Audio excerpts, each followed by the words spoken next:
From Channel 3 Eyewitness Sports, this is Friday Night Football with Paul Shaheen, Ben Bobick, Mary Frances Hoots, and Greg Glover. Friday Night Football is brought to you by Food City, Value Every Day, and Sonic Drive-In. This is how we Sonic. Friday Night Football. It is Week 10, the regular season finale in Tennessee. And listen, if I had a flag to honor every single Tennessee high school team that it sparked to get to this point, I would plant it, Baker Mayfield style, right here on this set for you. The playoffs start next week, but first things first. Who's in? Who's out? It's time for the Friday Night Football Game of the Week, covered by Warren and Griffin, local lawyers you love. They first met in 1916. They met now every year since 1927 in McMinn County and Bradley Central. They go back. It had Game of the Week written all over it. And on top of that, there was home field advantage in round one on the line. To Bears Stadium we go. Sports reporter Ben Bobick joining us live. Hey, Ben. That's right, Paul. Old school rivalry, old school type of game. It was Bear Stadium, was wet as can be. It was cold. The crowd was rocking. Well, about as rocking as you could be in a COVID environment. And two teams that just plain don't like each other with a home playoff game on the line. It doesn't get much better than Bear Stadium on a Friday, especially for the 97th meeting between Bradley Central and McMinn County. Bears had to go 97 yards in their first drive, and they do as Aiden McCleary finds Javon Burke on the swing pass, and that's easy money for Burke. Bradley Central up 7-0, but the Cherokees have a stud of their own, Jalen Hunt. Ever heard of him? He scores to even things up. A McCleary touchdown run followed by another Hunt TD run. A missed extra point, though, by McMinn would give Bradley Central a 14-13 halftime lead.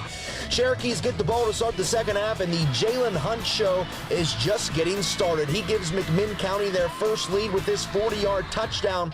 They get it right back, and it's Hunt again from 26 yards to put the Cherokees up 27-14. And if he thought he was done there, think again. Hunt from 63 yards for his fifth touchdown of the game, and McMinn County will get their home playoff game as they run away from Bradley Central for a 41-25 win.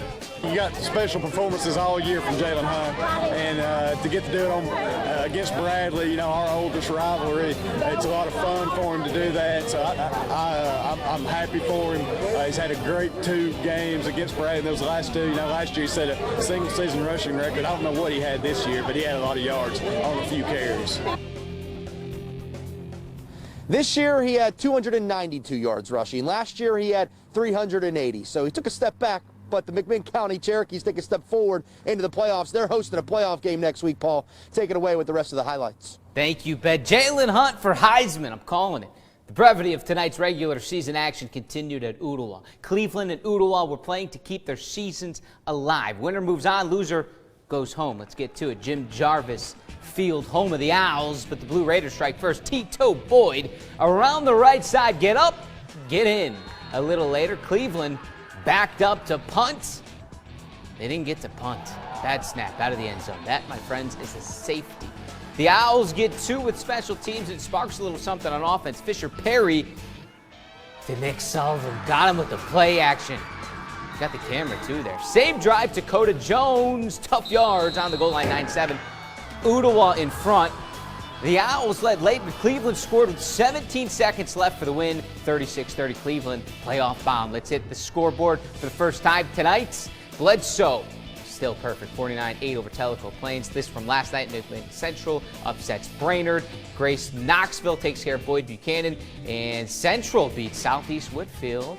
Grace Franklin loses to Grace Baptist in Chattanooga. Grundy County blanked by Smith County. Whitwell over Lookout Valley 51-13. Marion County beats Ray County 28-something. McCauley 10-0 over Ensworth, and Meigs County 62-8 at Wartburg. Here's your pick for the Friday Night Football Play of the Week. It's that Soddy Daisy duo. Isaac Barnes rolling right on the run and in stride to Will Ackerman.